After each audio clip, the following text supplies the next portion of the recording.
We know we have a lot to catch you up on from overnight. We do. A lot of you waking up still without power this morning. We know a couple thousand. We'll get to that in a moment. Some of the damage from trees falling and that electricity out. That was quite the storm that rolled in. Are we out of the woods just this morning? We're good now this morning. Now it's just the recovery and kind of cleanup process. Everyone got hit with a thunderstorm at some point yesterday. So everyone got to feel that wind and a lot of that lightning and thunder. I wanted to recap with you guys what we saw really from a weather perspective, and then Julia really recap a lot of the news part of the storms. All right now we do have a couple downpours that we are still tracking. They're slowly getting out of here. We'll probably have an isolated shower or two throughout the morning and into the early afternoon.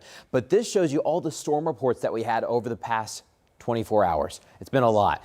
We had over 150 wind reports across the state and a couple little flooding reports as well. We didn't have the tornado reports. Now we had tornado warnings. We're not sure if anything was able to touch down. We had a couple touchdowns in Illinois, but once the storms got into Indiana, they were more wind driven focus. But all across the state, we're waking up to either some trees down, the trash cans are long gone, and then you also have some power outages that continue. I'm going to show you that map here in a moment. We also picked up a lot of rainfall. Everyone at least picked up about 3/10 of an inch of rain, but we got up to about 1.5 inches. Carmel was the big winner in central Indiana, just over 1.3 inches, but over 1 inch in Greensburg and Crawfordsville. Good Morning in Seymour, the Owls, we picked up over 1 inch as well, and about 1/2 inch or so for Indianapolis, Muncie, and Richmond. But boy, that wind was intense, and we're still waking up to power outages. Indiana and Ohio were kind of the bullseye for the power outages this morning. Marion County specifically still 34,000 power outages, but when you add everyone together in the entire state, we are still waking up to 90,000. Now, crews have been working hard. We were over 200,000 last night as of about 8 o'clock. Still a lot of improvements to be made. Do be on the lookout for those power outages this morning. All right, thank you, Matt. Well, this morning an Indianapolis firefighter is recovering after being electrocuted, falling 12 feet to the ground. Such a scary situation. So he was on the scene of a house with power lines down at the time because, of course, the storm last night. IFD confirms the 29-year-old was on the roof of a home using a chainsaw when this happened. We're told fellow firefighters immediately were able to treat him even before medics got him to the hospital. So he is now in stable condition. So this all happened at a home on Berwyn Drive, or Berwyn Street rather, near Southeastern and Troy Avenues around 5:15 last night.